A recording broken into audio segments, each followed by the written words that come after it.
ভারপ্রাপ্ত চেয়ারম্যানের সুস্পষ্ট নির্দেশনা, দলের হাইকমান্ডের সুস্পষ্ট নির্দেশনা, আমাদের নির্দেশনা, যেখানে জনগণকে কষ্ট দিয়ে জনগণের উপর অত্যাচার করা হবে সেখানে প্রতিবাদ করা, আইন প্রয়োগকারী সংস্থা আছে তাদের শরণাপন্ন হওয়া, তাদের সাথে সহযোগিতা করা, যেন না এই অন্তর্বর্তীকালীন সরকারের সময় একটা স্থিতিশীল অবস্থা বজায় থাকে, সামনে সুষ্ঠু এবং একটা নিরপেক্ষ নির্বাচন পরিবেশ যেন যে কোনো মূল্যে বজায় থাকে, সেই হলো আমাদের নির্দেশনা।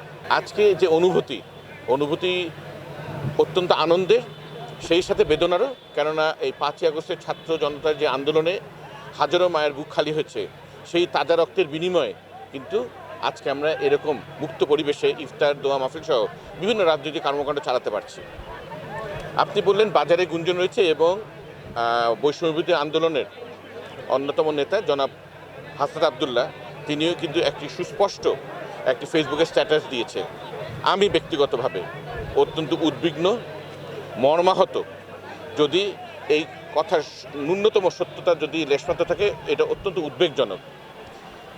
জাতির সাথে এই শত হাজার আমাদের শহীদদের প্রতি বেইমানি করে কোনো দল, কোনো গোষ্ঠী কিন্তু সামনে ভবিষ্যতে কামিয়াব হবে না, তাদের ষড়যন্ত্র সফলমণ্ডিত করতে পারবে না। পরিশুদ্ধ আওয়ামী লীগ, পরিশুদ্ধ সাথে আওয়ামী লীগ এই কথাটা যায় না।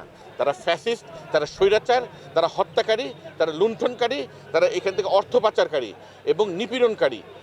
এমন একটি দল স্বাধীনতা যুদ্ধের সময় নেতা ছিল, তার হাত দিয়ে বাকশাল কায়েম করে গণতন্ত্রকে হত্যা করা হয়েছে, টুটি চেপে ধরা হয়েছে, সকল সংবাদপত্র বন্ধ করে দিয়ে একদলীয় শাসন ব্যবস্থা কায়েম করা হয়েছিল।